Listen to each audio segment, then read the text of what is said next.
Hello. It's been a while since I've done a Fountain of uh, Comfort stream. Speaking of which,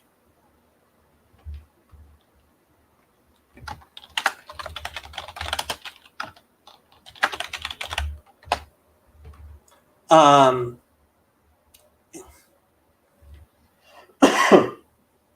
Jordan Peterson um, was recently on Joe Rogan because they have launched um, Peterson University, and which isn't officially really a university right now.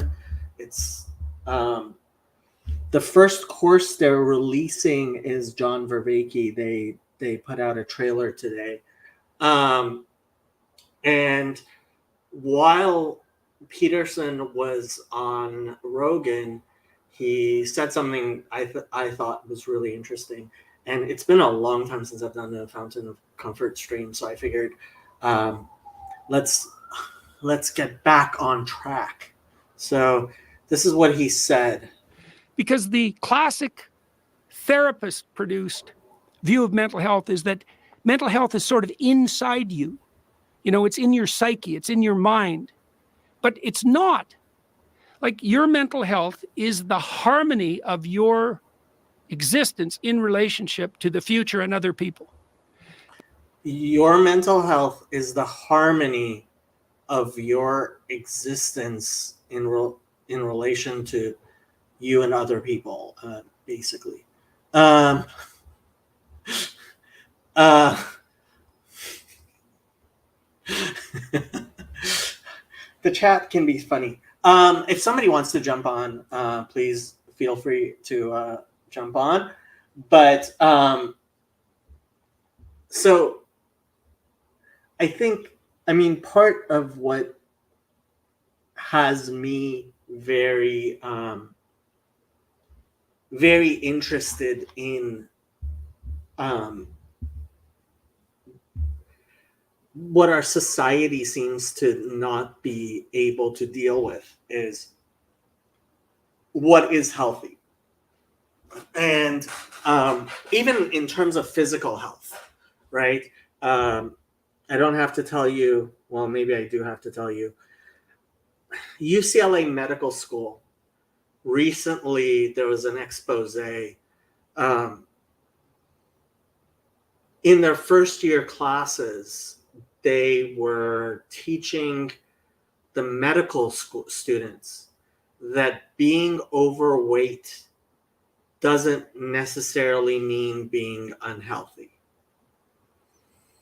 And I think, like, we have to realize what's going on here. Um, there's something um,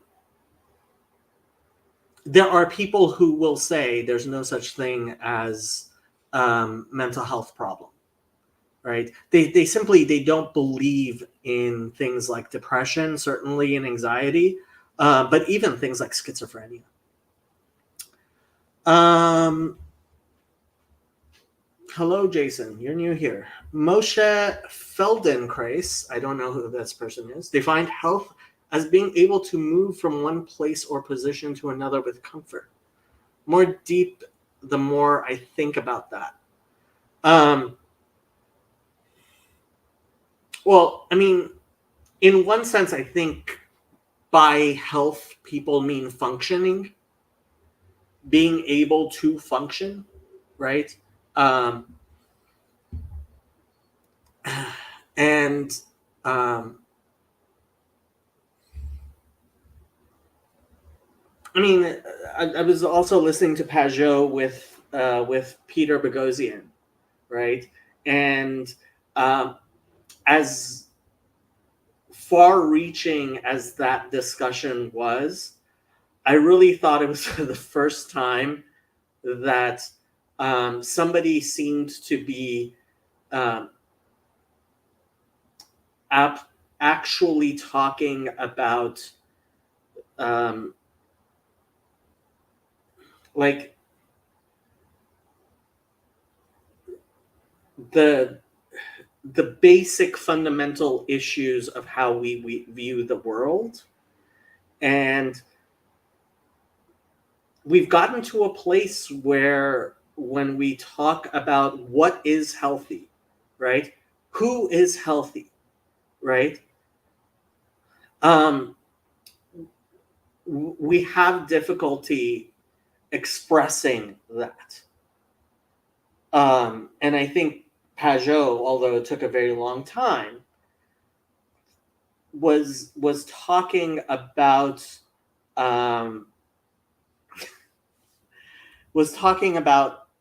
the functioning of human beings in a what he called a god, but a something that is bigger than individual human beings. And function was a big part of that, the whole discussion. It was a very long discussion. But I mean, Fountain of Comfort is supposed to be a public resource for mental health. That's the tagline, public resource for mental health. And I think Peterson really, really broke it down when he said, there's this clinical model that mental health is inside your head, and it's not. It's the harmony of you in relation with, well, what was the exact word? I wrote it down. Mental health is the harmony of your existence in relationship to the future and other people. Mental health is the harmony of your existence in relationship to the future and other people. I think there's something profound about that definition.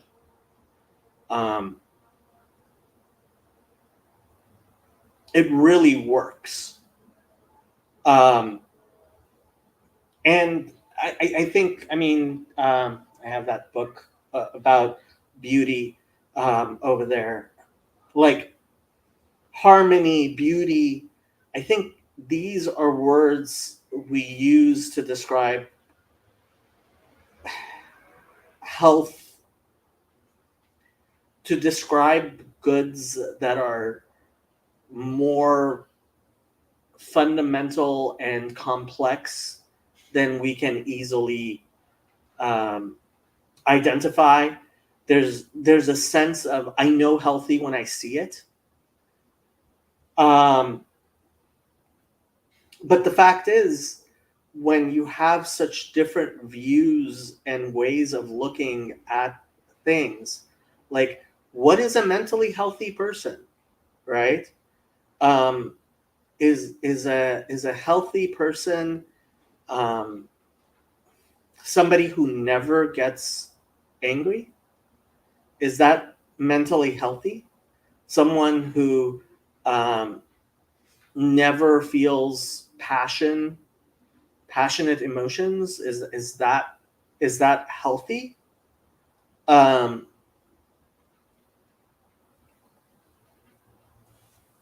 Yeah, I don't know if I'm just rambling. Anybody want to jump on and actually talk about this?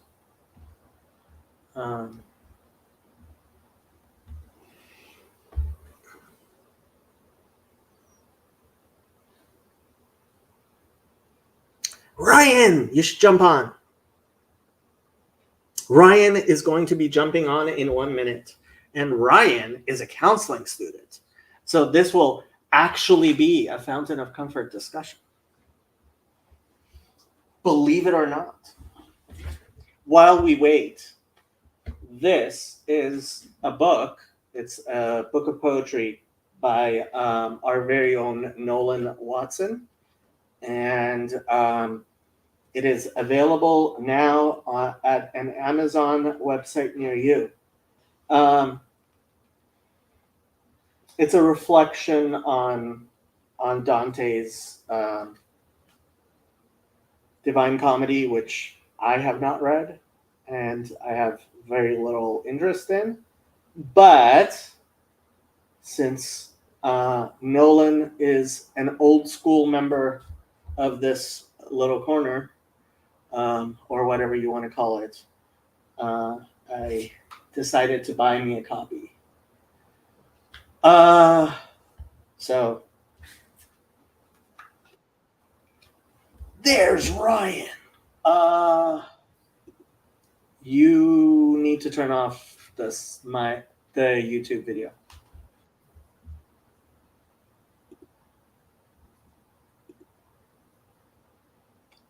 It would be on a different what you call it. Hello, Andrew. How's it going, Jacob? Good. Is your sound working? Took me a second. Aha. Your sound seems to be working. Cool. So what do you want to say, Mr. Counseling Student? No, I like the conversation. I like the question because it, like, I don't know. Health to me is like, we talk about it as if it's its own end, but I'm like, what are we actually, like, what is it moving towards? Like, what are we, like, it feels like it's kind of begging the question when we talk about, like, oh, we need mental health. It's like, but why? What even is that? Why are we even aiming at that? What are we aiming for? Is kind of my question. You know what I mean? So there's a professor on Twitter that I contacted because his whole thing is the study of where is it? So he nosology, it's called, right? And nosology is here. The branch of medical science dealing with the classification of diseases, right? So he's a nosologist. He's a psychiatrist. His name is J.D. Haltigan, PhD. He teaches at the University of Miami, I think, or at least he got his PhD there. Okay. And so I asked him for, so here, I'll read my DMs to him. I know this sounds like an obtuse question, but how do you define mental health or disease? Feel free to point me at any text you think does a good job. I don't expect a treatise. I've been looking for a short definition without much success. And he pointed me at the DSM. I'm like, yeah, I know about the DSM, but I get people who tell me there's no such thing as mental health, like, and I just want to be able to define disease. And I'm like, and I said, I know it sounds insane, and maybe it is, but people are constantly. Well, the DSM doesn't even, like, as far as I'm aware, the DSM is just basically a description of symptoms and how they manifest.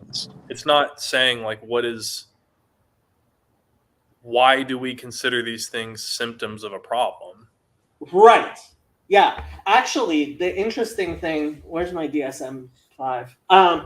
The interesting thing is, frankly, I think the F codes, is it? Or is it the Z codes at the back?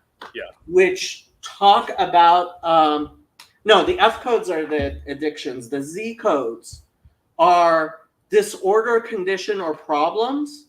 Mm-hmm. Those are the ones that are just, actually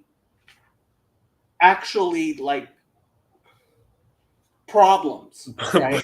but they're just listed with no explanation. There's just like, here's a thing. That's it. Yes, but at least there's a problem there, and you can say, look, here's a Z code. Like, here's a code. This is the problem I'm trying to solve. Right? Mm-hmm. Like, here, Z91.410, personal history of spouse or partner violence, physical. Right? That's an actual problem. Right. As opposed to depression. Like, you can diagnose anybody with anxiety and depression. Mm-hmm.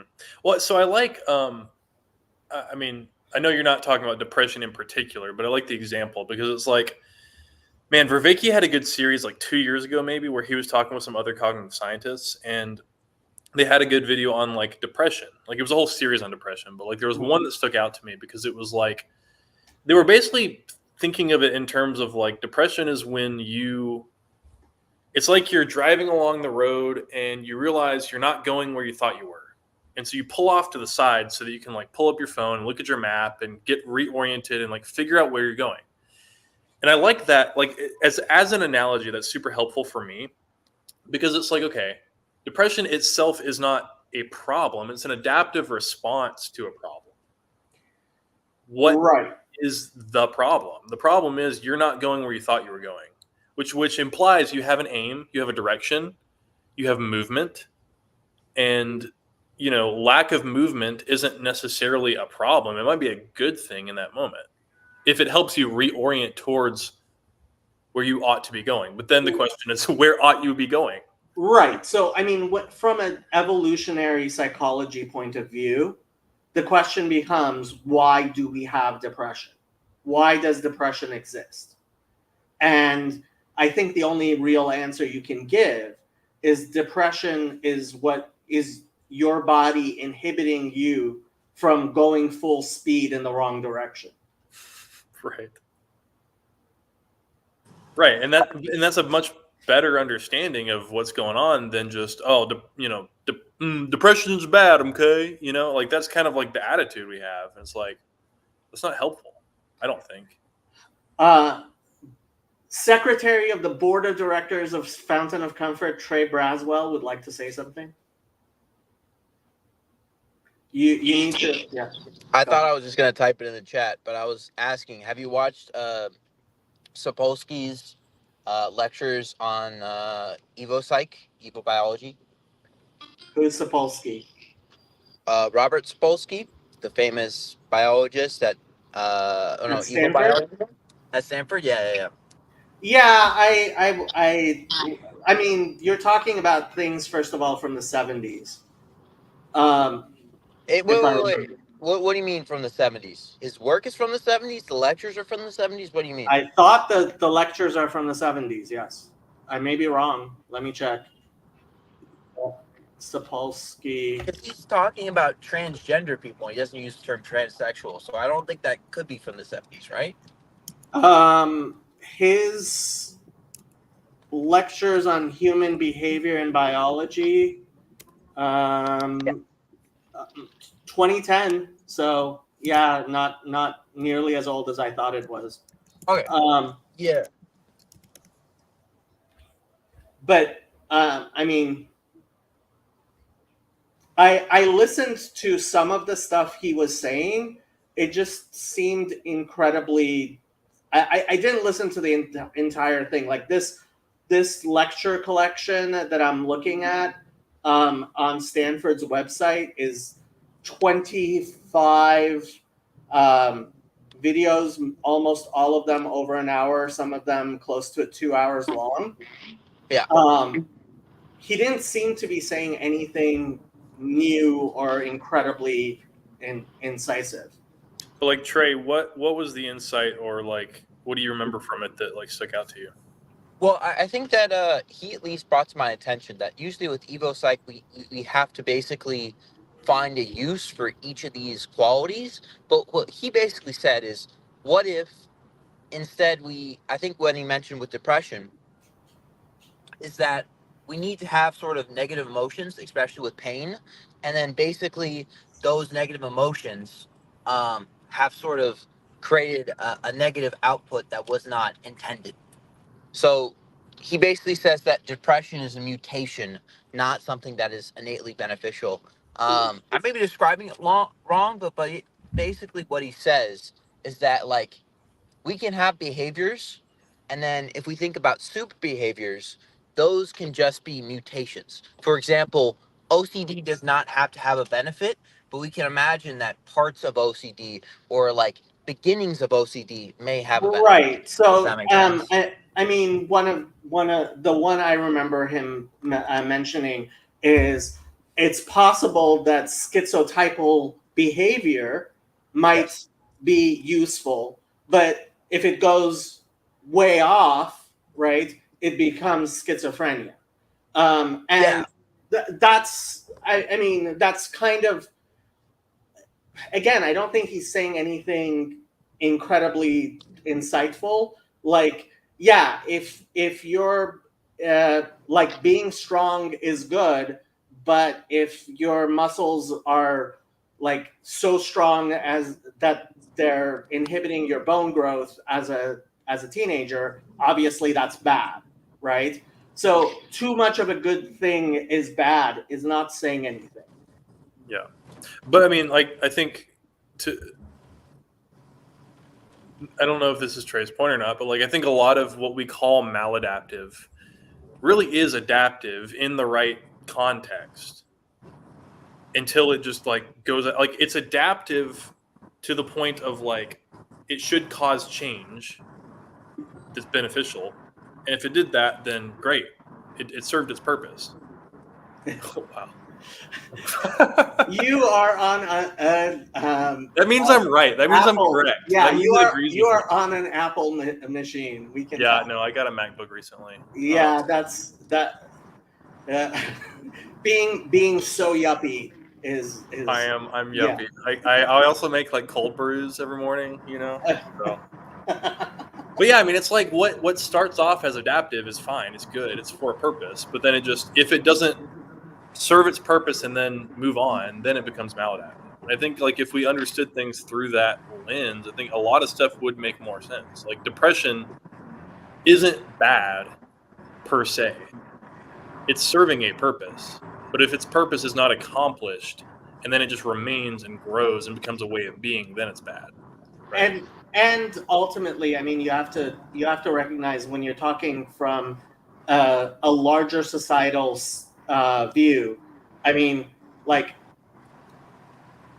there are times when suicidal behavior is good for society, not the individual, right? Like, I wouldn't be saying that on YouTube, man, but okay. Like I don't disagree necessarily, but I don't know man, how you can say that there aren't times when like it would be beneficial to society to have like certain people off themselves. And I mean, if nothing else, let's talk about euthanasia, right? Yes. I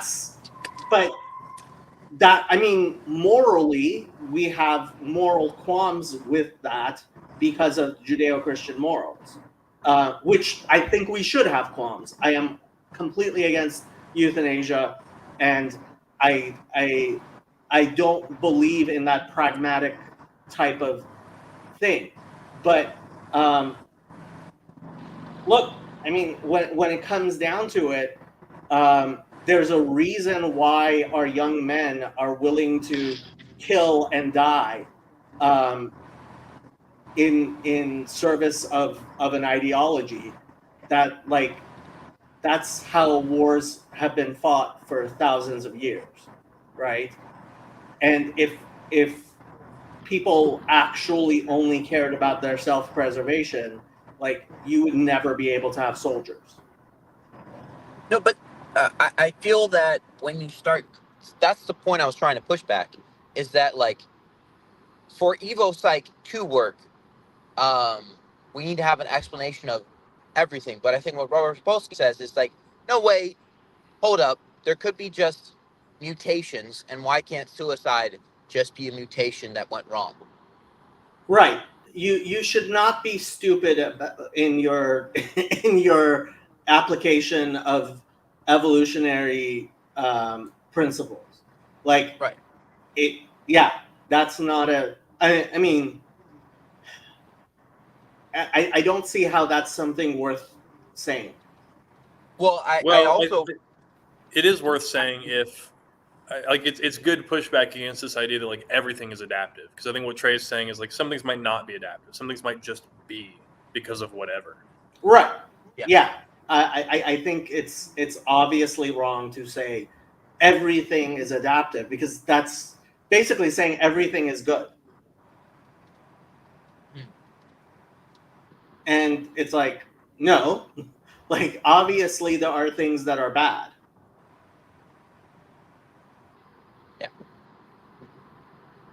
So then how do you differentiate between what is purposeful and what is purposeless?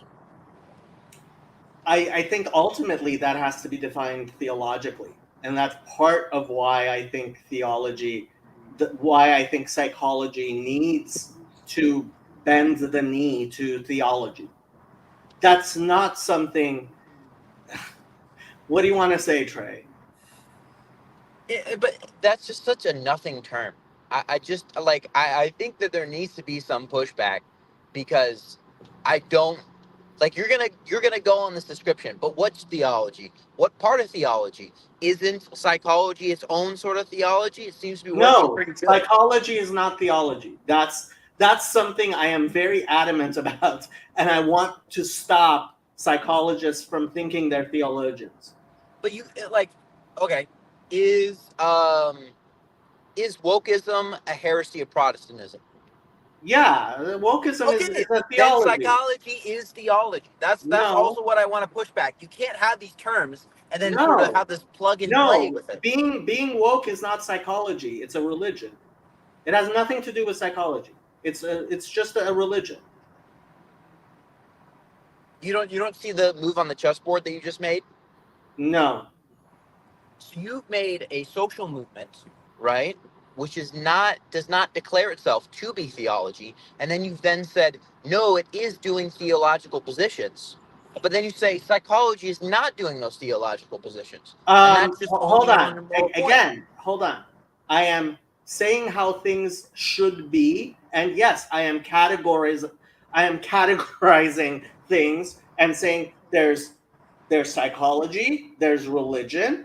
This falls, and I don't care if people think or don't think they are doing something religious. If they're doing Right. something religious, despite the fact they don't think they are, they may still be doing that. That's actually part of what's wrong with psychology nowadays, is like people seem to think that whatever I self-identify as is the truth. And it's like, no, just because you don't think something is true doesn't mean it's not real. I just don't like.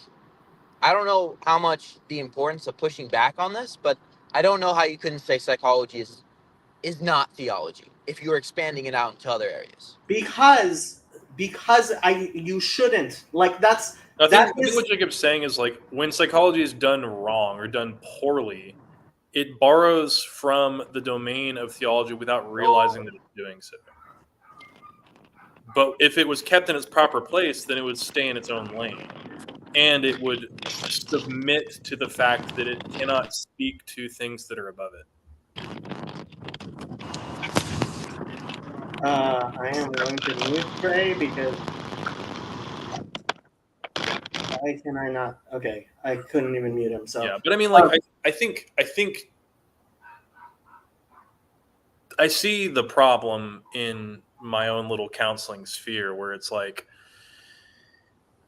yeah, we can talk about like what's going to help someone get over XYZ, but it always seems like it comes down to like, but to what end? Like, especially when you have conflicting problems and conflicting values, it's like you've got to pick what values you're going to align with, and like how are you doing that? That's not really a health question per se.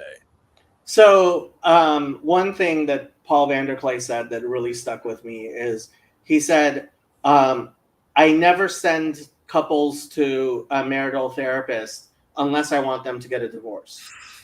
Gosh. Yeah. And because the way we do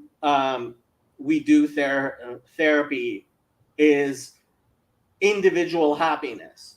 Yeah. And like staying together with your husband or wife for the kids is not something that like is conducive to Yeah, your okay, so short-term individual and happiness. this is why I've found systems theory to be so helpful in like the way I organize stuff, because it's like, okay, let's say man, woman, kids, like husband, wife, kids, like that whole group is a system.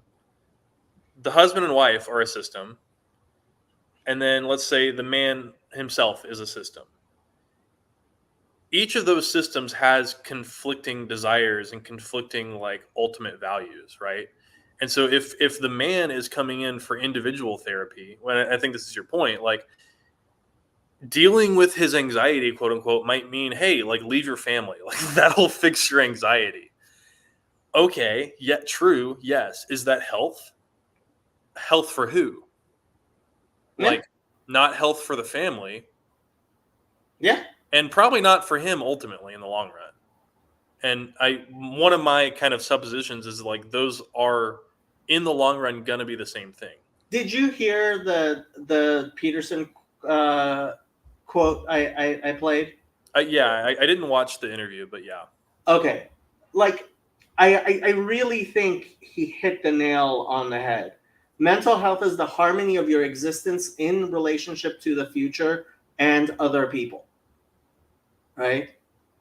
And like generally, especially in individual counseling, and we were talking before, and I was talking about how I think group counseling is so important, Mm-hmm. right? I've become completely convinced that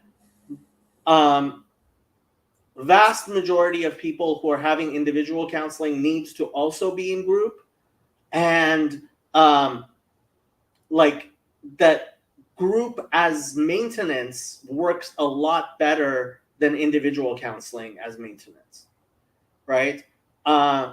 Like I think, and frankly, this kind of gets into the whole estuary thing, Yeah. right? Just sitting around and talking to people, just sitting around and talking to people. I think we used to, as human beings, we used to do that a lot more before we had these infernal devices. Sometimes you would just sit on a porch and talk to somebody. Mm-hmm. And that's like maintenance for your mental health. Yeah. And this idea of group, like versus individual, I mean, we've become so focused on the individual, we don't. But that's like way before psychology became mainstream, right? I mean, like that's just an American culture thing in general, right? It is Because like the problem you're talking about, it's the same. Like, man, 5 or 6 years ago, I met a friend who was like here from India, and he was telling me like he's like shocked. He's like, you people don't like talk to each other. Like it's weird. Like you drive home, you open your garage, you drive into your garage, you close your garage, and then you stay in that little box. And that was bizarre to him because he's like, where I'm from, like people like you get home, you're like milling around, going to each other's houses, wandering the neighborhood, like that's just normal. Like you're constantly engaging with people. I've told this story a million times, but when I came to the United States, I went and visited at my aunt's house, and my cousin went and grabbed something from the freezer to zap and eat. Mm-hmm. And I'm like, well, aren't you going to wait for dinner? He's like, oh, everybody just grabs their own dinner. Like we don't sit down to eat dinner. And this was the most shocking thing to me. Like, how do you have individual meals? Like, why isn't there why isn't somebody cooking for everyone and everyone sitting down and eating together, right?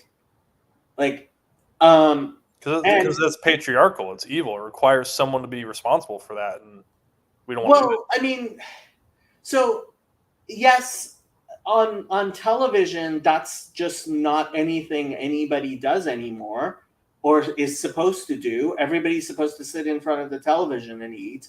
You, God forbid, you should sit around the table. Like, even have a dining. I don't have a dining room table. What would I do with a dining room table? Right? Like, and I think, I don't think that's as old as we somehow imagine that it was. I don't think 100 years ago the vast majority of people were eating alone Right. in the United States.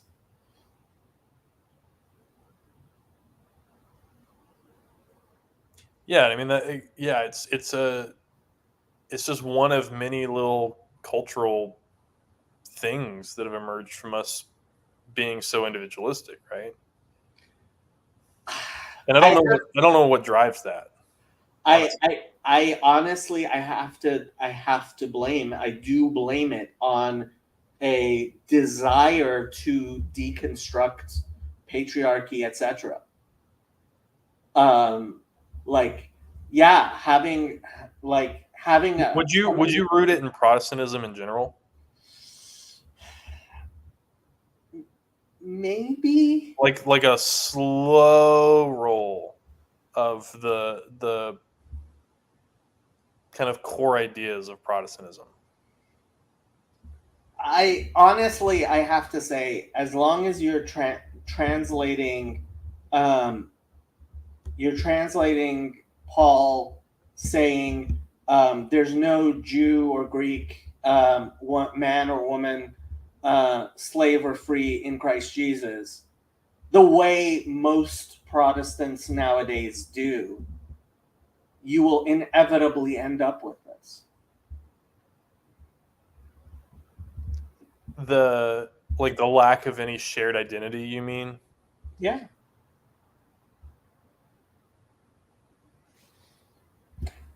Gar says I would blame secular culture before rather than Protestant culture, but secularism is an extension of Protestant culture. What we mean by secularism is an extension of Protestant culture.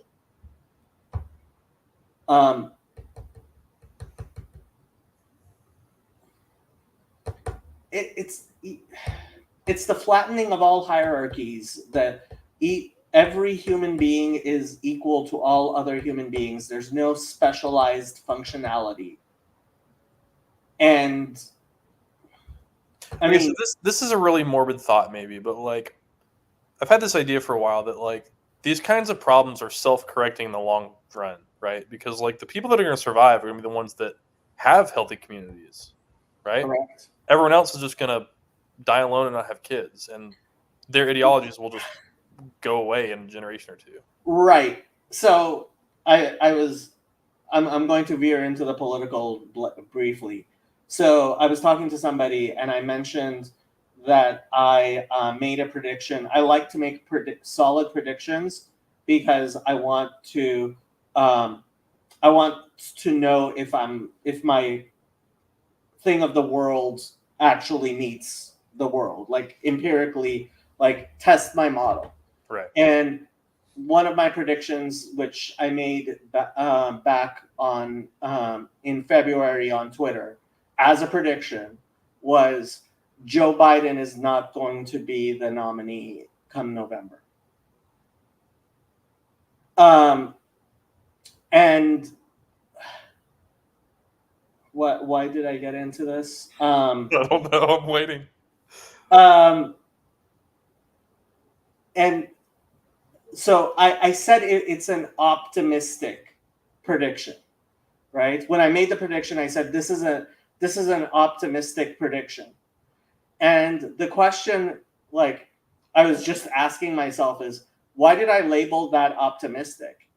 And it was optimistic because I was hoping that the people who were engineering things were engineering things how they turned out to be, which is, like they didn't have a primary because they knew they were going to replace Biden in a different way, and they just figured out, like, they were competent enough to be able to get rid of Biden, right, and not have a primary, right? And that, for me, is optimism, because I would prefer if the people who are doing all the stupid things were actually competent, but I don't think they are. I think it's obvious that there's no way. Like, if I thought the woke could actually make their utopia happen, I wouldn't be as opposed to it as I am, like, believing that they're just incompetent.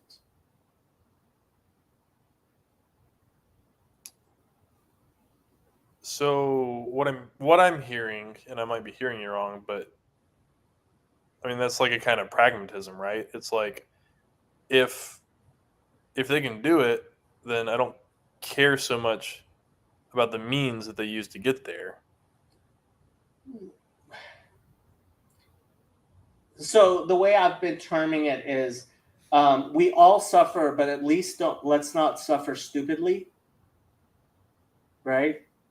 Like, if you're, like, I may disagree with what you're trying to do, but I wouldn't be as opposed to it if you were actually able to do what you say you're, like. But like if if the aim is bad, then isn't it better that it can't be accomplished? Like that's what I'm stuck on. That's a good question, and ultimately I have to say I don't think so. Okay. Right?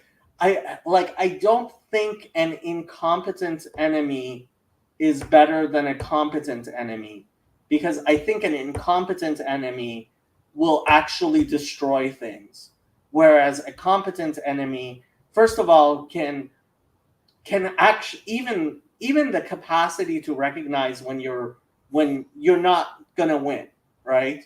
Mm-hmm. Like, okay, so the incompetence can cause kinds of damage that are aside from just trying to reach the goal. right. Like there's all kinds of corollary stuff that can happen. Yeah, if you're playing a game of chicken with somebody who doesn't know that you're not gonna let go, right? It's like, yeah, you're just gonna end up crashing into each other.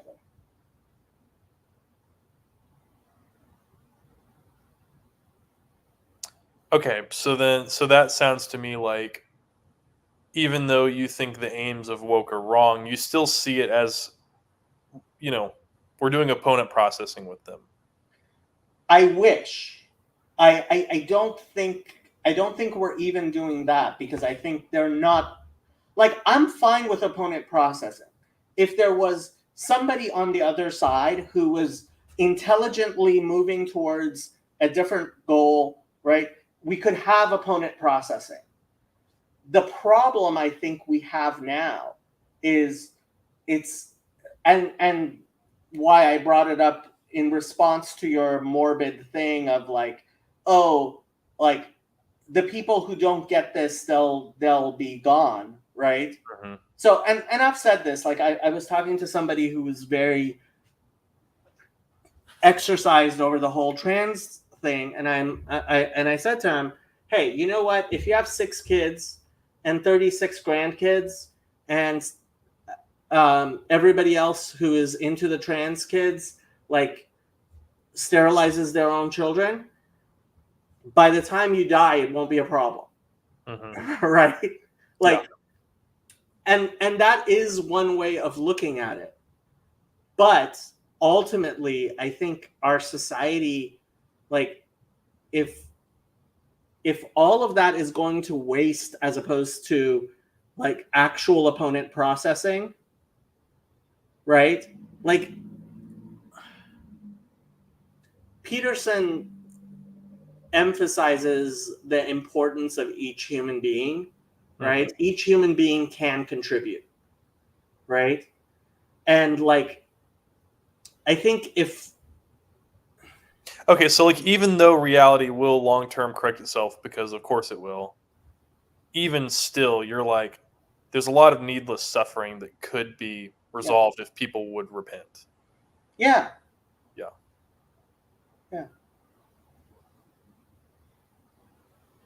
And that's what bothers me the most. Yeah.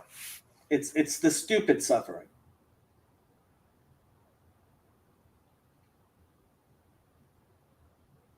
I'm curious. I mean, this is maybe a hard shift, but like you as a counselor, I'm curious how this influences your perspective and your work. Um, Because like I know how it influences mine, but I'm curious to hear your take on it. one thing I have become convinced of, even though I don't much like it, is unconditional positive regard is necessary in a therapeutic relationship. A therapeutic relationship cannot be the same as a life coach or a pastoral relationship. Pastoral counseling is fundamentally different from psychotherapy. And I think I at least have to wear different hats when I am engaging in one or the other. And part of my whole thing with Fountain of Comfort has been recognizing, okay, this is one or the other, right? So when I am actually counseling someone, like in terms of mental health therapy, right, psychotherapy, that has to be a space where I don't own their problems, right? Mhm. So I give this example. I one of my internships was at a domestic violence shelter, and I was talking to this woman who the situation was so obviously disgustingly horrific.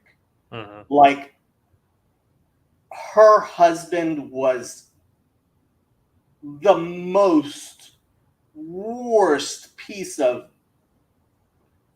that you, all of the worst things you can imagine. This guy, the most predatory, like, she was incredibly young when he found her and got her pregnant, right?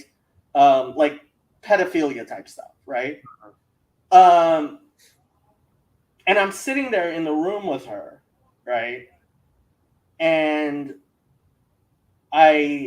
and she's like doing this whole thing of like, but he was nice to me, and it's like, you can't, it would be absolutely counterproductive, wrong, in every way false for me to be like, wake up, he's a monster, right? Well, and it wouldn't work. It wouldn't work. And in addition to everything else, it would not work, right?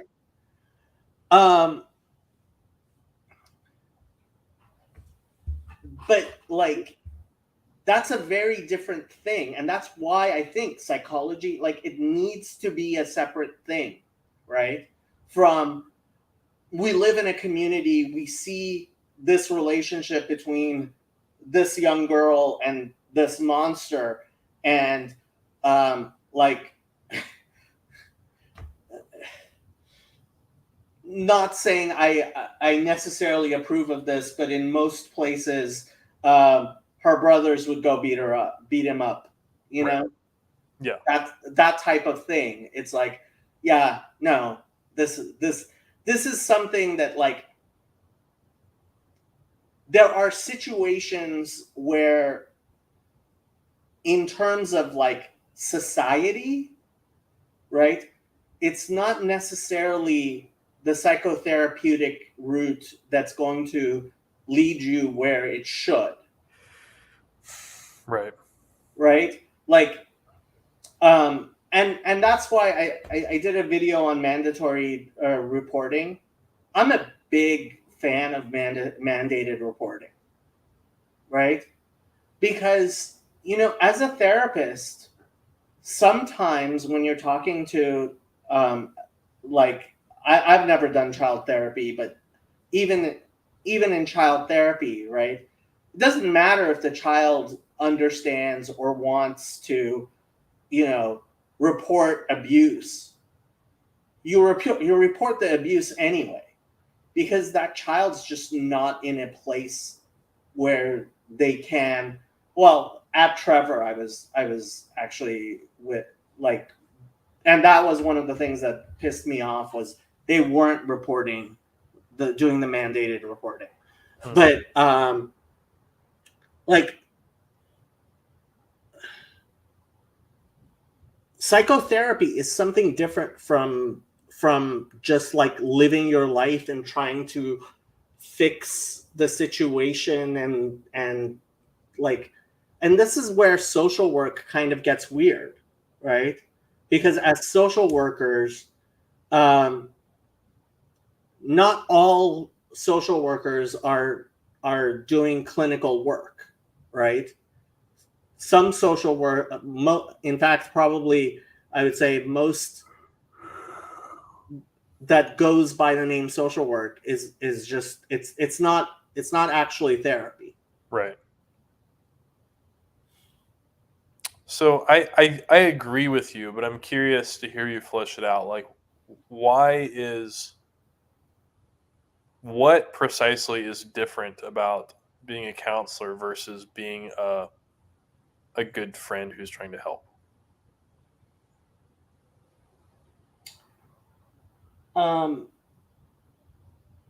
A counselor is working on, I would compare it to the difference between a podiatrist and a general practitioner, or let's say a dentist and a medical doctor, right? If as a dentist, like, if you have an infection somewhere else in your body, right, and it's not in your mouth, like, it's not what I'm here for. That's not what I'm trained on. That's not what I'm trying to do, right? This is actually a really important point. A lot of people do think of therapy as paid friendship, and frankly, that's the type of therapy that's easiest and most financially rewarding and least actually rewarding. So, like, every therapist I've talked to has said pretty much the exact same thing. You have two choices. You can make almost no money working with people with serious mental health problems who really need your help, and it's incredibly hard and poorly paid. Or you can make a lot of money, assuming you're competent enough. You can make a lot of money helping people with first world problems, and basically just being that friend that they talk to. And that's part of what I'm trying to undo with Fountain of Comfort, in my most aspirational ideas. And every patient gives you a 25% chance of going insane yourself with a decision. So one of the best professors I ever had, he said, which I absolutely loved, he said, how do you know if someone is insane? Because they drive you crazy when you talk to them. Like, and there is a part of that. Like, sanity is outsourced. Our sanity is not incorporated completely in our own heads. Mm-hmm. Here, I want to play what Peterson said again. Because the classic therapist produced view of mental health is that mental health is sort of inside you. It's in your psyche, it's in your mind, but it's not. Like, your mental health is the harmony of your existence in relationship to the future and other people. And so, like, when you're doing therapy, you're helping that person, like, deal with their psyche, right? But sometimes, like, the problem isn't in the mouth, right? And if you're a dentist, like, you still have to say, like, this person is choking, and it's not because of their teeth, or like, and Well, yeah, and I mean, I think, again, this goes back to, like, I find the systems view to be very helpful, because it's that kind of fractal view of things where it's like, okay, you've got parts that cohere into a whole, and then you're a part of a family that coheres into a whole, and you can keep going up to communities and churches and nations and world, and like all of those together somehow matter, and it's like, I just don't think we have a good view of that. But it feels so foreign to me that I look at it from the outside and I'm like, it feels compelling, but I don't really get it, because I've grown up as an individualistic American, I mean, yes and no. Like, despite the stories we tell ourselves, nobody's actually that individual. Like, everybody has the story of their individual self, like, as an individual. And I certainly had that story, like, especially when I went off to college. Like, I'm independent. Right. And, like, it was so not true, despite the story that I told myself. Right. And well, and I think I'm interested in that incongruence, like the incongruence between, like, yeah, we can't exist as individuals in reality, like Kamala's thing, right? You think you just fell off a coconut tree? Like, there is something to that. Like, it's goofy as heck the way she says it, but like, I get the point, and I agree with the point for the most part. yeah. But like, when there's a strong incongruence between that reality and like our self concept, which is, I am this island god floating in a sea of other island gods. It's like, I don't know. So it reminds me of the two poems. There's Invictus, I am the master of my own fate. You know that poem? Mm-hmm. And For whom the bell tolls. And ask not for whom the bell tolls, it tolls for thee. Because no man is an island, and like, there is an ambivalence there, and I think there has to be an ambivalence there, because we are individuals somewhat, but we're not atomistic individuals. And maybe, I mean, I keep on thinking of Ian McGilchrist talking about chopping things up in, like, too small of bits, as opposed to seeing the larger whole. And maybe it does come from being too left-brained. That's how our society has kind of gone off.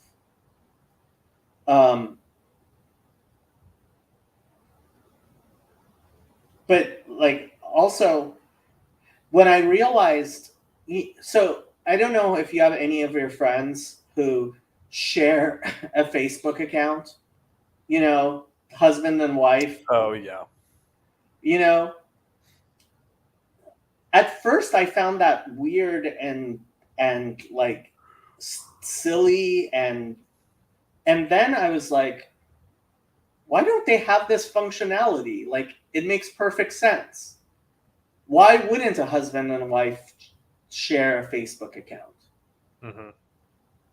Right? Like, why don't we have family Facebook accounts? and especially like with libraries and like buying music, like this always gets me. Like I could be owning a large amount of music, and then like it's I can't share it with anybody, right? And I looked into the legalities. Like when you die, all of your music reverts back to the company, Mhm. right? Or your ebooks, right? And it was like, hold up here. Like, why is the internet forcing us to be so much more individual than we actually are?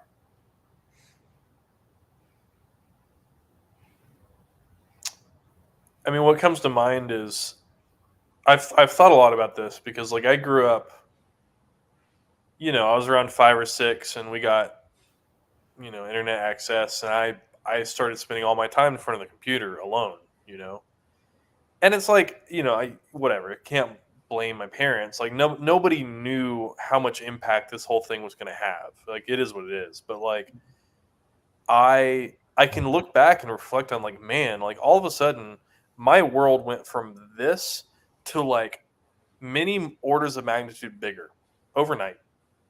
And I was a really curious kid, but my curiosity as before the internet was contained within my little world. The little bugs I could find outside, and the questions I could ask the adults around me. Suddenly, boom, you go from that to like I can ask any question about anything. I'm on Catholic forums, I'm on Jewish forums as like an 8-year-old asking big theological questions and getting conflicting answers, and it's like, okay, I can't handle this. My little brain can't make sense of all this. And I think for my generation especially, like that had a big impact, you know.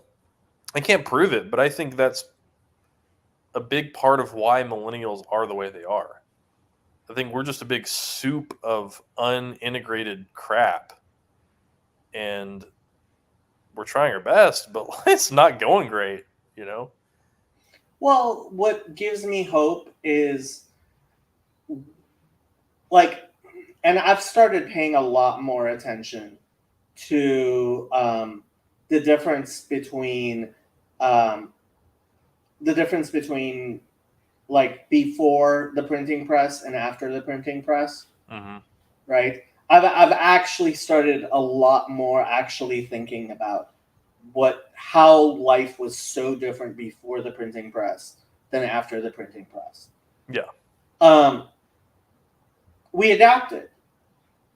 It was an incredibly tumultuous time, yeah, but and I'm sure. I mean, I know there were lots of problems with it, but I don't think anybody would want to go back to before the printing press. right. And I think the internet is kind of similar. Um, Elijah says, "Why didn't encyclopedias cause this problem?" I'm not sure what makes you think encyclopedias would cause this problem. Well, because I was framing it as just a large influx of information. But I mean, I read the entire encyclopedia set as a kid. It wasn't that much information. Like, I had a World Book encyclopedia set, and like, I read it. Like, um, Well, and it was designed to be integrated, right? It was like it wasn't the same as like little 8-year-old Ryan getting on a Catholic forum as a Protestant and suddenly being able to like warp into a totally different. Okay, so Jacob, are you familiar with the notion of small world networks? no. Okay, I think you might be interested in like some network theory stuff, but like basically the idea is like, and this is just kind of this is like an organic thing that emerges in nature, whether it's human communities or just like natural stuff. But like you'll get little groups of things that like has a maximum capacity, and then you've got a bunch of other ones, right? And then you'll have I forget the term for it, but like kind of a higher level of the same thing. Like it naturally grows into a hierarchy of that.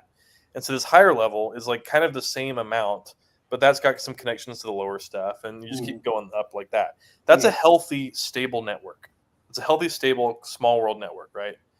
And the higher things have more information because they're interacting with the lower levels, right? But like that higher integrated information is contained at that level, but it's not going to spread directly from this to this, right? It has to go through those higher levels. Yeah. That emerges in nature naturally. That's just the best way for information to stabilize and for systems to stabilize. I think with stuff like the internet, what happened is you took that stable network and overnight changed its configuration, like very dramatically. And now it's like you took this stable network and you made it into, I mean, it's basically a big bang for the world global ecosystem. And now we're going to restabilize into another small world network because that's what happens. I actually, like, people talk about like echo chambers. I don't think that's actually bad. I think it's actually a good thing that we're restabilizing into this small world structure again. And in the long run, it'll lead to stability, happiness, peace. Like people will find their little communities, and then things will kind of go back to how they used to be. But I think what most people mean by echo chambers is when you have two large networks of networks and they start conflicting and they don't have a peaceful interface between them. Well, and I think that's why things like TLC are emerging. Like you have people that are interested in both that form communities that also still have their connections to these communities. So basically it's like higher levels of this hierarchy are just naturally emerging. And what's going to happen is people like in our communities are going to be able to like I can go to my Protestant friends who just like my normie Protestant friends who were overwhelmed by the world, and I can help them make sense of things a little bit better in a way that calms them down, right? And you can do that for your communities, and like, and that's just like that's a naturally. I use the word emergent because I don't know of a better word, but like that just happens. Like that is the system lending itself towards long-term health. And I think it'll be fine in the long run. It's just we're in the early stages of this, and so probably for the next few hundred years it's going to be a mess, you know. Well, the Jewish calendar ends in 175 years, so Okay. yeah, but the Messiah has to come by then. So fascinating. Okay. Yeah. This is one of my things with like I'm like I just wish Christians were more messianic. Like, yeah, I know it'll be fine, but like I'm hoping it'll be in my lifetime. Yeah. But so Elijah asks, Casual Carter said, information in a mode that is designed to be addictive and the information may or may not be correct versus one author with cited sources. The encyclopedia set was written not by a million teenagers.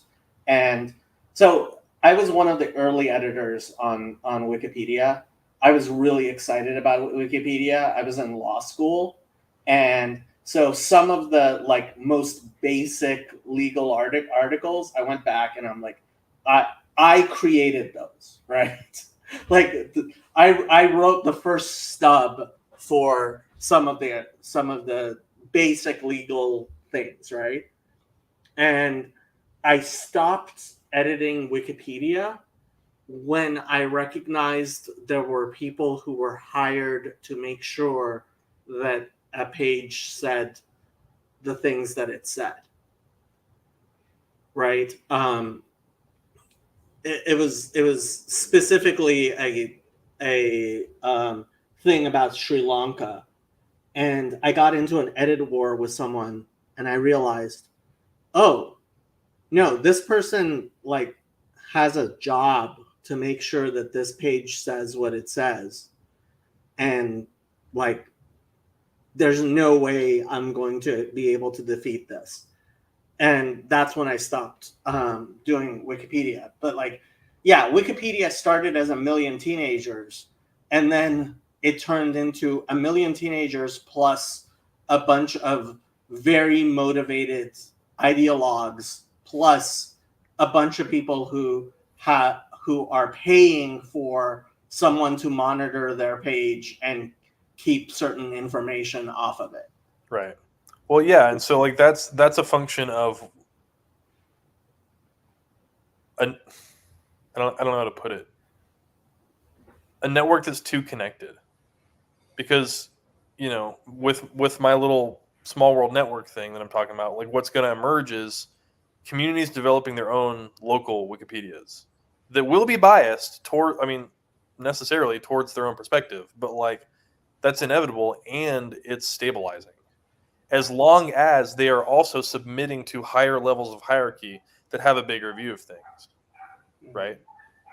So as long as there are people in those little kind of communities that are respected as leaders who are also looking over here, then things will be good.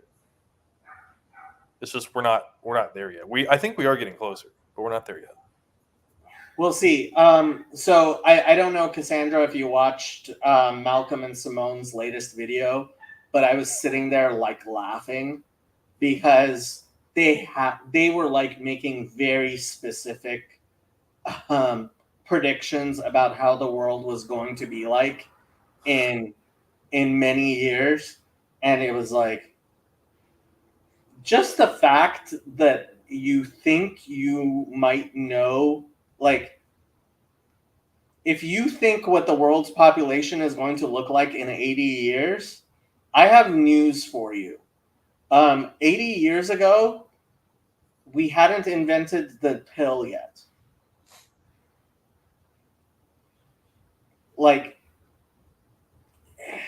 things like technology, and so their video was about what they believe is the population collapse, which might happen. I'm not saying it definitely won't, but they were also talking about the population collapse and its effect on real estate and how people will be interacting with each other based on that. And it was like, whoa. Like, start with like the technology in how human beings will relate to each other, and like all the details that they were getting into. Yeah. Like, it was like, and the economics of how we build houses, and I mean all of it. And all of it. Like, for all we know, in 80 years, everybody might be living on ships. Right. I mean, there's a ton of water out there, and being able to live on, especially if nuclear power goes the way many people think it will, which is we'll have a battery pack the size of this cup, and it'll provide all the energy you need, right, forever. Like, with enough energy, you can live on a boat forever.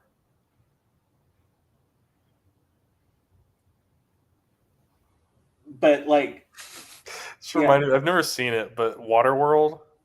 I have not seen it, but okay. Like, look, all desalination requires is energy, and there's plenty of living beings to eat, right? And there's plenty of water, and like on a so your point being, a nuclear submarine can stay underwater indefinitely. Like, we don't know the future, basically. Yeah. We don't know the future. Like, I'm just talking about like a few things, and it goes back to who was Ehrlichman, the guy who made the really stupid bet, right? You don't know about the Ehrlichman bet? Here, Ehrlichman.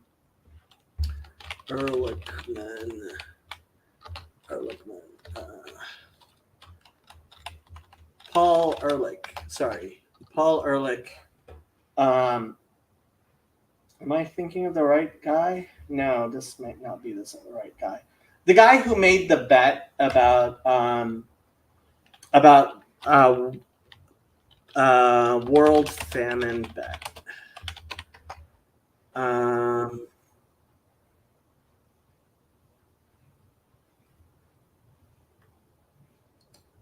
Do people know what I'm talking about? Like the famous bet that was made with somebody who said that like the a third of the world's population. Yeah, it was Paul Ehrlich. Okay, so Paul Ehrlich.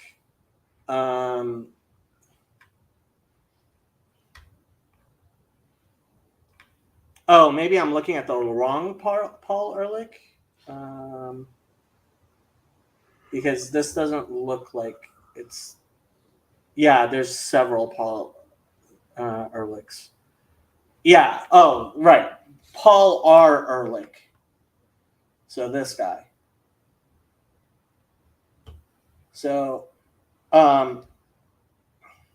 yeah, he wrote in 1968. He wrote the population bomb, and in which they famously stated that in the 1970s, hundreds of millions of people will starve to death in spite of any crash programs embarked upon now. And they started talking about population control and da da da da, which is actually part of the like, and his like, he was just so incredibly wrong, and he still claims that he was right. And he's still like, people still pretend he's like an intelligent human being. Yeah. Well, didn't he have the right pattern, just the wrong timeline? Basically, here, this is the wager. The economist Julian Simon argued. Oh, did I pull this up? Yeah, I did. Okay. That argued in 1980 that overpopulation is not a problem as such, and that humanity will adapt to changing conditions. Simon argued that eventually human creativity will improve living standards, and that most resources were replaceable. Simon stated that over hundreds of years, the prices of virtually all commodities have decreased significantly and persistently. Ehrlich termed Simon the proponent of a space-age cargo cult of economists convinced that human creativity and ingenuity would create substitutes for scarce resources, and reasserted the idea that population growth was outstripping the Earth's supplies of food, fresh water, and minerals. This exchange resulted in the Simon-Ehrlich wager, a bet about the trends of prices for resources during a 10-year period that was made with Simon in 1980. Ehrlich was allowed to choose 10 commodities that he predicted would become scarce and thus increase in price. Ehrlich chose mostly metals and lost the bet, as the average price decreased by about 30% in the next 10 years. Simon and Ehrlich could not agree about the terms of a second bet. Yeah. Like, it would be nice if scientists actually like had to be empirical. Well, it's also, I mean, there's so many factors there. It's like, you know, like if you chose metals, like we don't know, like even if the population declined or whatever, but like our technology for harvesting stuff got increased. Like, how do those things relate to each other? Like, who knows? Yeah, and like people invent things. Like human beings invent things. So yeah, but we've gone way off the topic. Yeah, I was about to bring up Atlas Shrugged and the free energy machine or whatever John Galt made, but it doesn't. Is that what he made? It's been 30 years since I read Atlas Shrugged. 25 years? Yeah.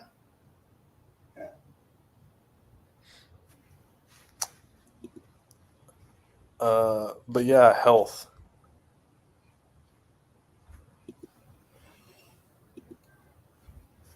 So how do you view it as a up and coming counselor? How long do you have to go until you graduate? I'll graduate in May, so I've only just started my clinicals a couple months ago, so I've been doing Okay. it for about 2.5 months. So I'm very fresh. And then you have to do 3,000 hours? Yeah, so graduate in May and then 3,000 hours. Yeah. Okay. Yeah, my plan is to graduate. I could graduate in May if I didn't do this thing. Like, I found it very difficult to do my internships and classes at the same time. hmm And so I'm finishing up all of my classes and then taking my internships after. And so I'll be done in August. Okay. Nice. Yeah. I was supposed to be done in December, but I ended up yeah. No, in retrospect, I might have done it different because there were a few months where I was just exhausted because I'm doing all this and I still work my 40-hour software job. And I think you're doing that too. Yeah, well, I was, but I ended up not being able to do my insurance stuff as much. So I've really cut back down on the Gotcha. insurance stuff. Yeah. And frankly, like I not doing this type of stuff, like not doing my channel stuff, which is the fun stuff, was kind of like emotionally wearing on me, and it was like, I'm gonna go back to doing my more of my channel stuff like I have been. So Yeah. yeah.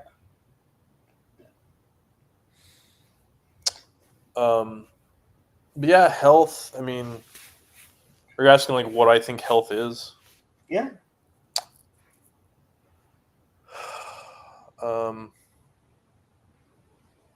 I'll put it to you the same way I put it to my cousin who's a psychiatrist. At what point do you tell your client they don't have to, like, not only should they stop seeing you, but they also should not go see any other psychotherapists?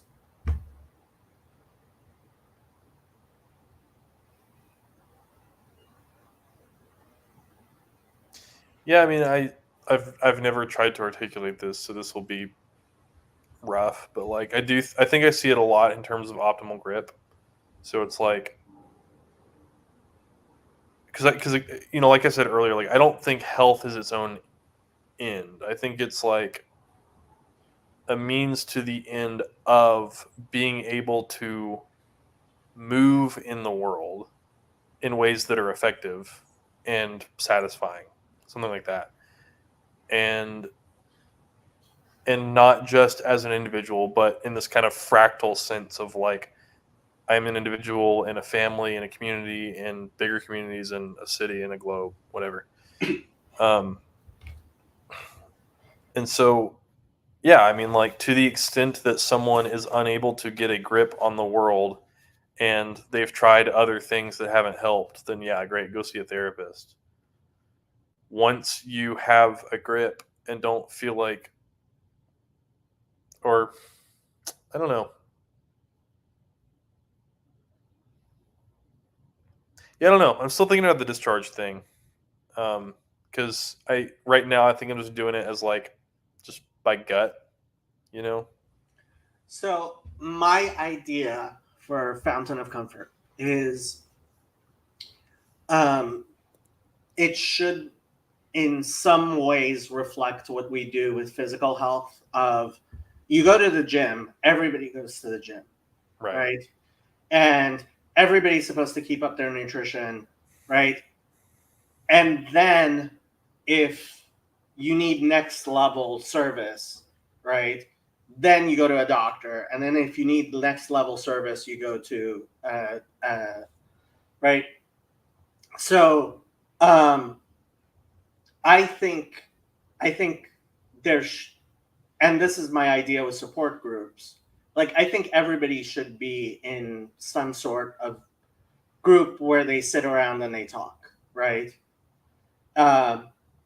Maybe led by some sort of peer, right? Which, in essence, you could call it a Bible study. Yeah, Big Eva's got this covered, Jacob.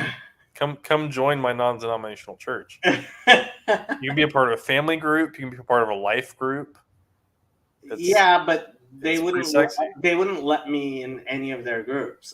I've gone to mega churches, and No, we don't have any membership criteria. We have none whatsoever. No.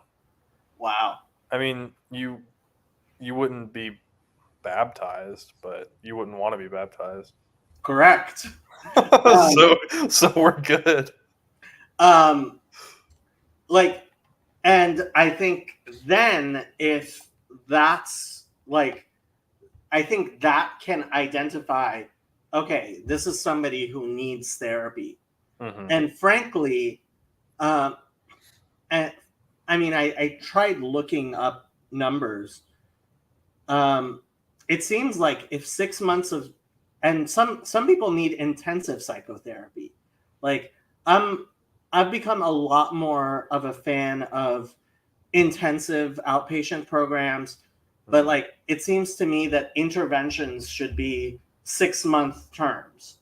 Like this idea of like, oh, in 5 years we'll figure out like, but part of that includes like actually sharing like clinical notes with each other, which I have never experienced people actually really doing that seriously.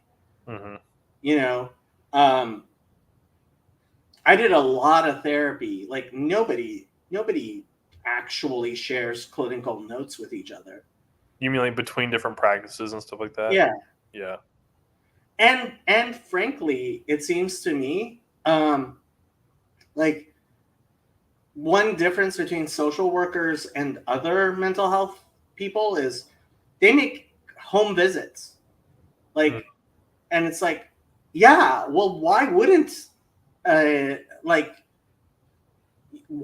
your psychiatrist actually come and see how you're living? Yeah. Like, that seems like a really important first step.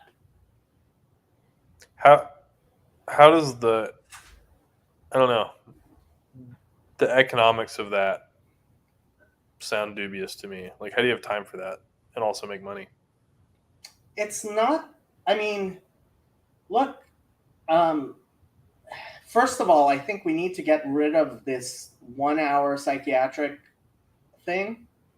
Like, I think an initial intake should be a 3-hour session. And if it is a 3-hour session, like a 3-hour session where I come do a home visit, or like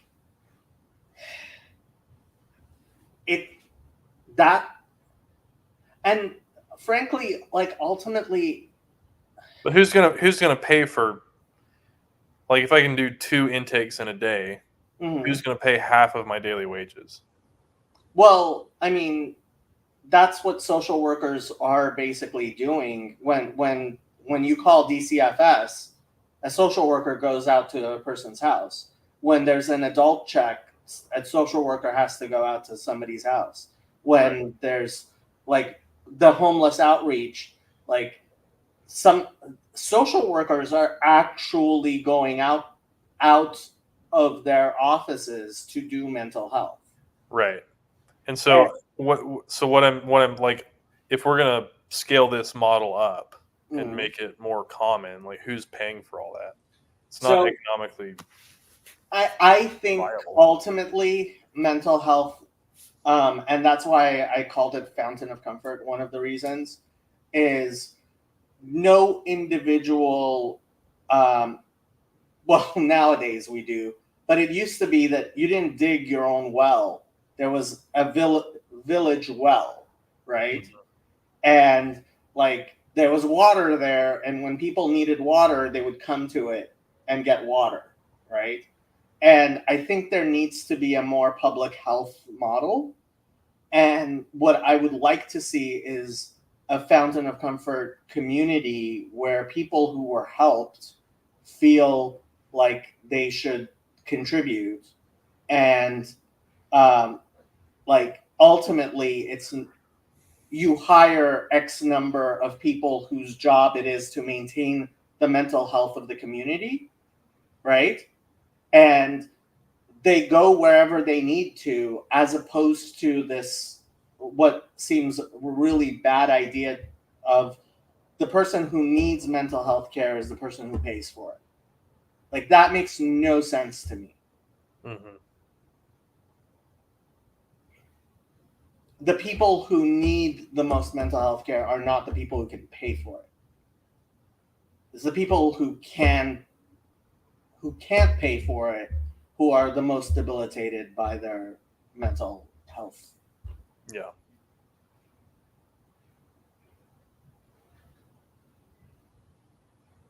But this whole thing started by asking you, and you didn't end up actually saying like how you're, yeah.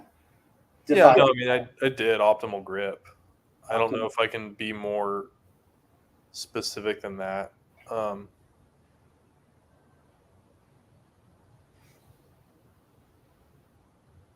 mean, I do think, I guess I see things also in terms of agency. And so it's like,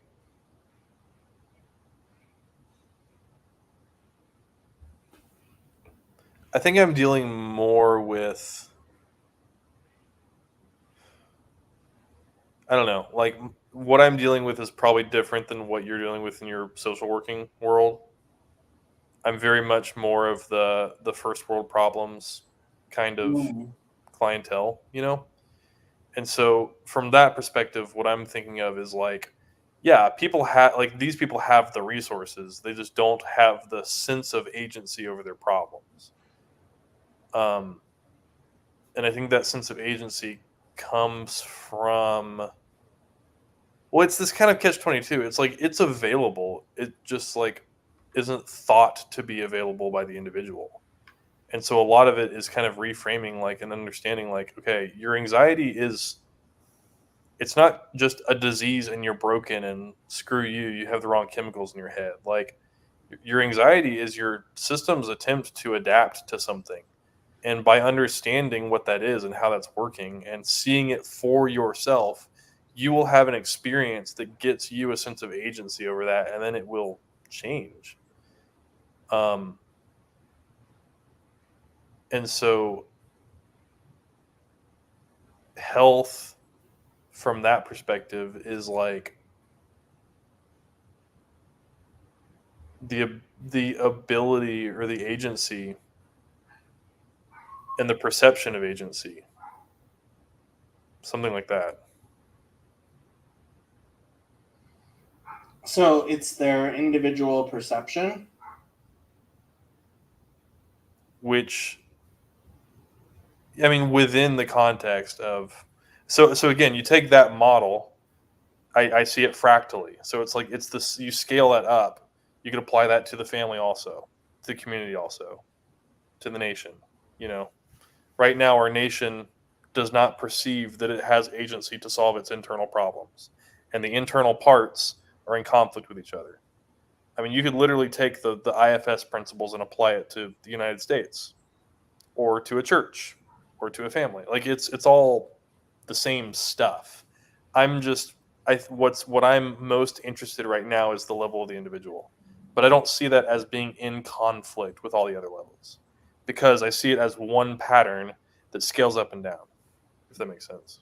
So in addiction studies, they talk about the identified patient. I don't know if you've heard of that. Yeah. I just found that to be so true. Like, the idea that an individual is the problem is like, yeah, if you're living in a working functional system, that individual is not going to be as bad off, at least as the problems that you see in the worst places. Yeah. Yeah. And so, like, like, did you watch my talk with Karen where we used that illustration of like the two markers with the rubber band? Yes. I think that's a good illustration for how I kind of see everything.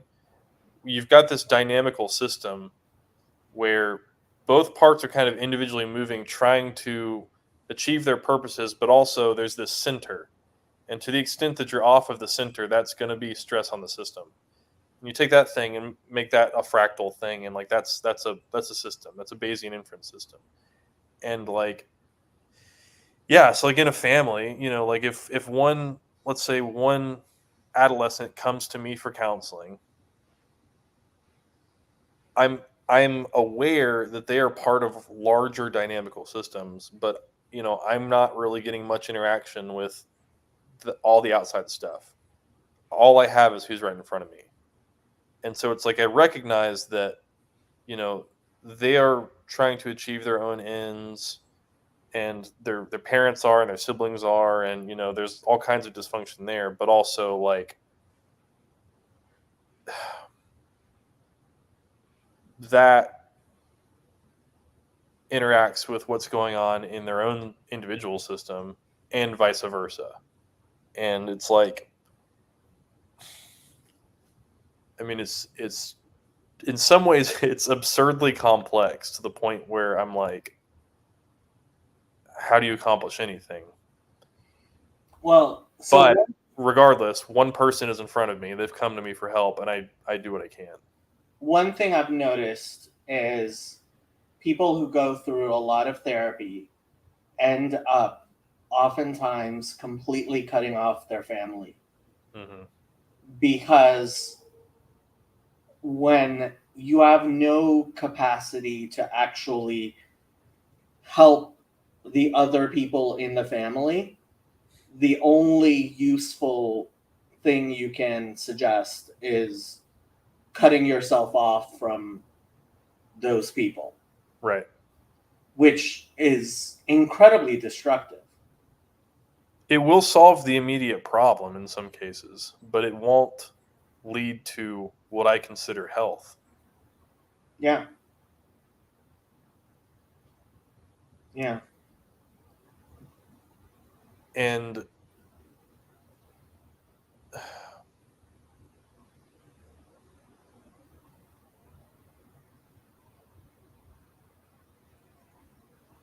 I have a lot of thoughts, but it's bleeding into like, I wish I could give examples, but I'm not going to.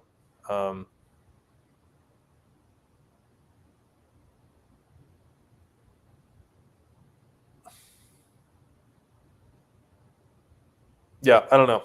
That's a very real dynamic. And I think, I mean, in some ways, I think I view my role as helping people develop the ability to see from different perspectives so that they can have a better ability to integrate well into their various systems. Something like that. So, one additional problem, which I think social work, as opposed to other sorts of mental health, actually addresses, is the people who need therapy the most are the people who are least likely to seek it out. Mm-hmm. And with substance abuse and social work, especially, people end up being mandated into therapy. Mm-hmm. And there is an aspect in which mandated therapy does not work anyway as good or easily as voluntary therapy, but I wouldn't say it's completely worthless, at least some of the time. Like, if the person is really resistant, it can definitely be. But yeah, one thing that I have noticed is sometimes you get the healthiest person in the well, Cassandra's been coming on to the Bible studies, so you are the same Cassandra, right? The um, you often get the healthiest person in that family structure who's willing to go to therapy. Whereas like what you would want is the what they were trying to do with JPP wasn't therapy, it was education. By the way, every time you hear psychoeducation, do you think just pontificating? Yeah, because we don't really know anything. Well, I mean, what? So, in my class discussions, like they say, which intervention would you use, right? Mm-hmm. And someone said, I mean, sorry, I'm reading and thing.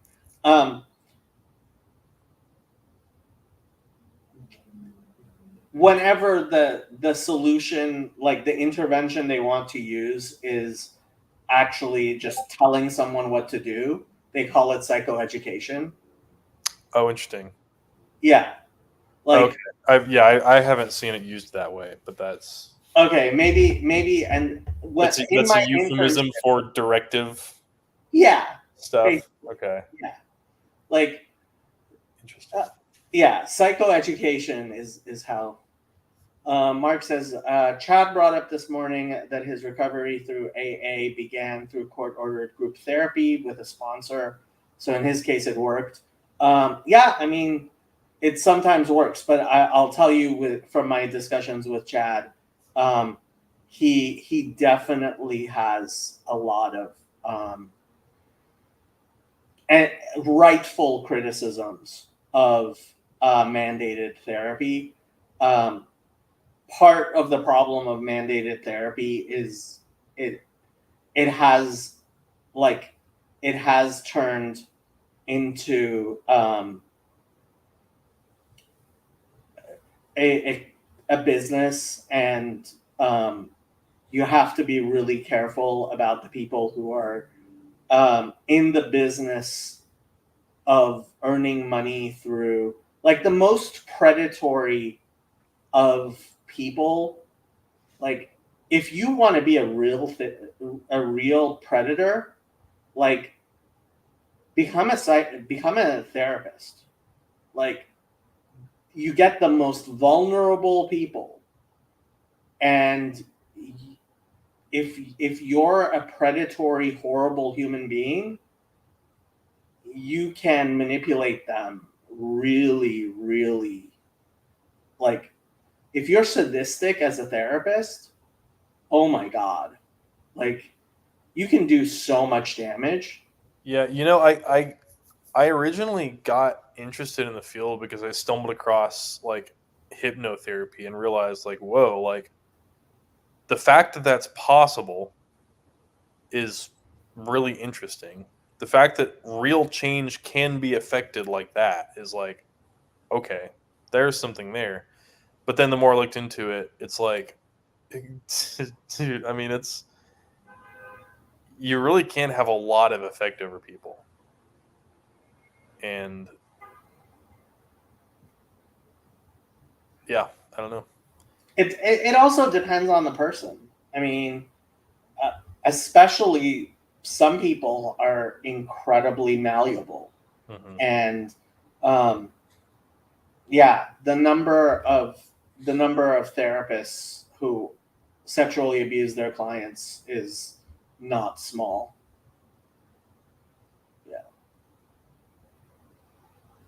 Yeah, I was kind of naively shocked. Like, one of my early assignments in my ethics class, they had us like go to our state licensing website and look through like the past year of complaints to the board or whatever.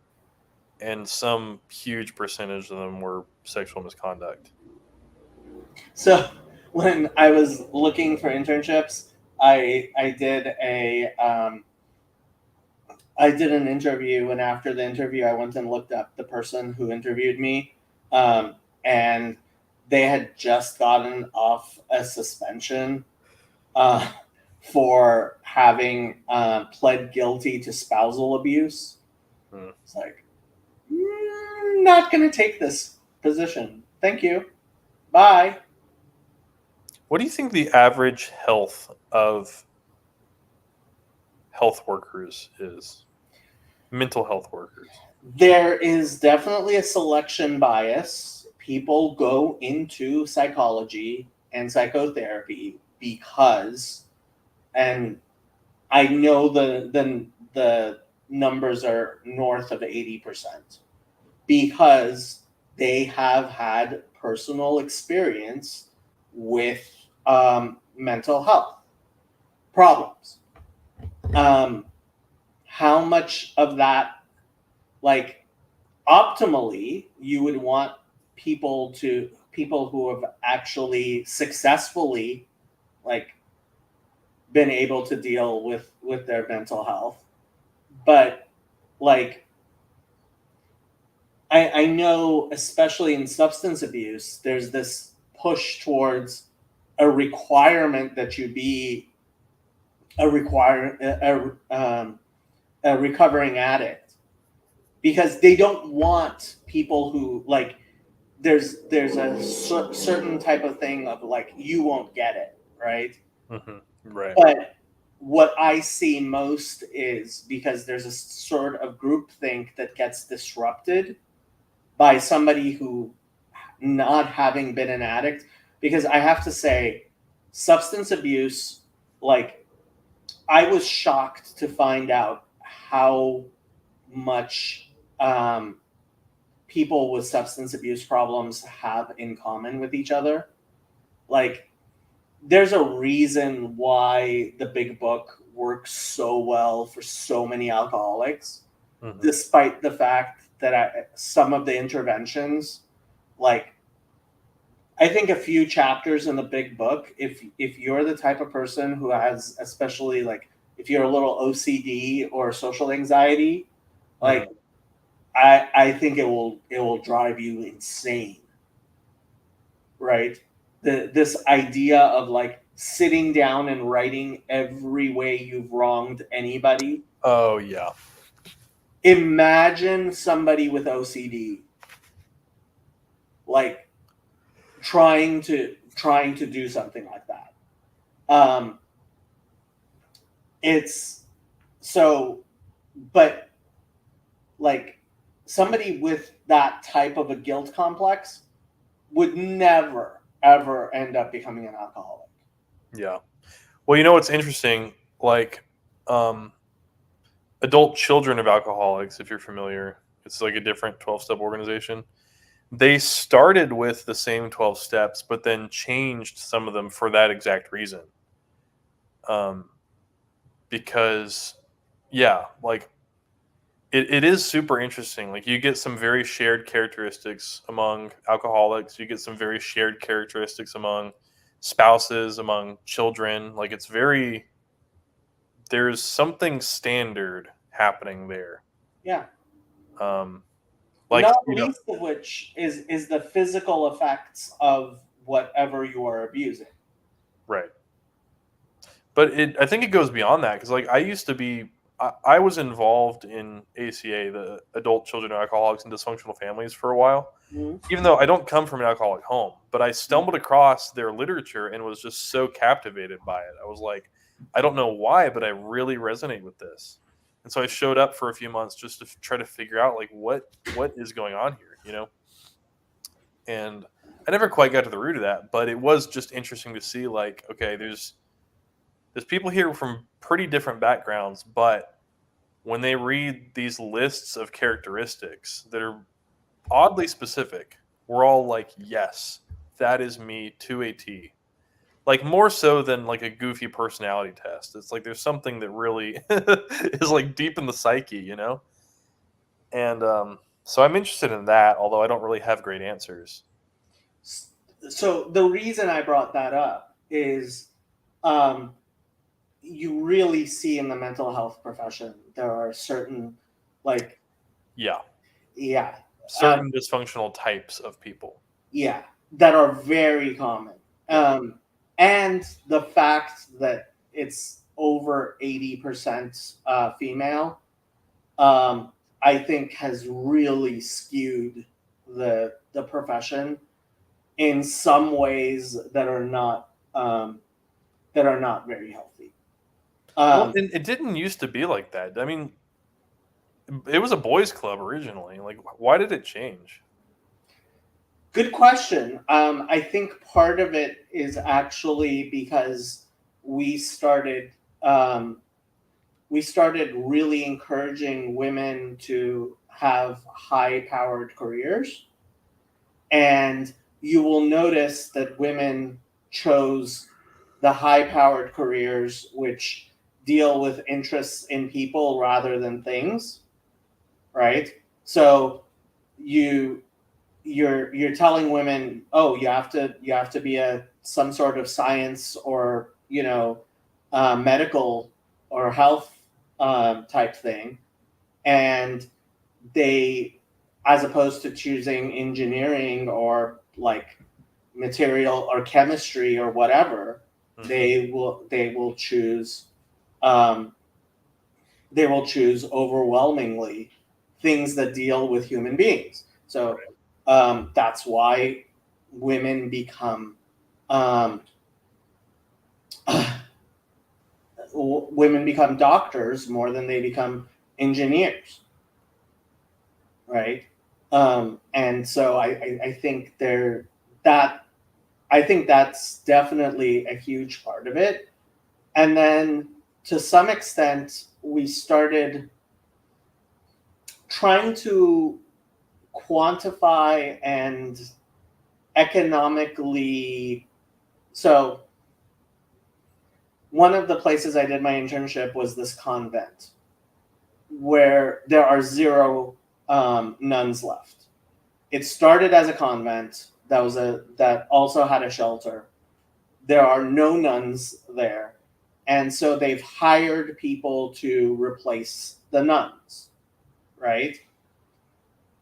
And so we have professional women who are doing work that used to be considered charitable work or social work, right? um, and that's how social work became a profession, right? It used to be that social work was just, oh, this is what wealthy women do after their kids are grown, is they involve themselves in charitable, like the church ladies, right? Mm-hmm. And we've kind of turned that into the profession of being a social worker, right? um, I think those are parts of it that's my guesses. Yeah. Yeah, it's been interesting to, I mean, because I'm an engineer, um, and to be switching into this field and immersing myself in this way of thinking and just peers, it is mostly female, and um, yeah, I can just feel it in the air. Like, I think differently than the average therapist, and I don't know how much of that is gender, or how much of it is just, I don't know, how people approach the field with their kind of cultural expectations or whatever. But it's definitely a thing. Yeah, and frankly, I mean, I guess just as long as there's some level of parity. um, Yeah, I mean, it's like 25%, 75%, right? it is, but at the same time, when you're looking at like um, the actual like especially in social work, when you're looking at like um, the people who are doing, like the men tends to end up, from what I've seen, working in very particular, like I think men end up in forensics more and in locked units more than women do, right? In institutions like prisons more, Yeah. and so the it's even crazier when you're talking about other like domestic violence shelters. Um, very few men. Right. Hmm.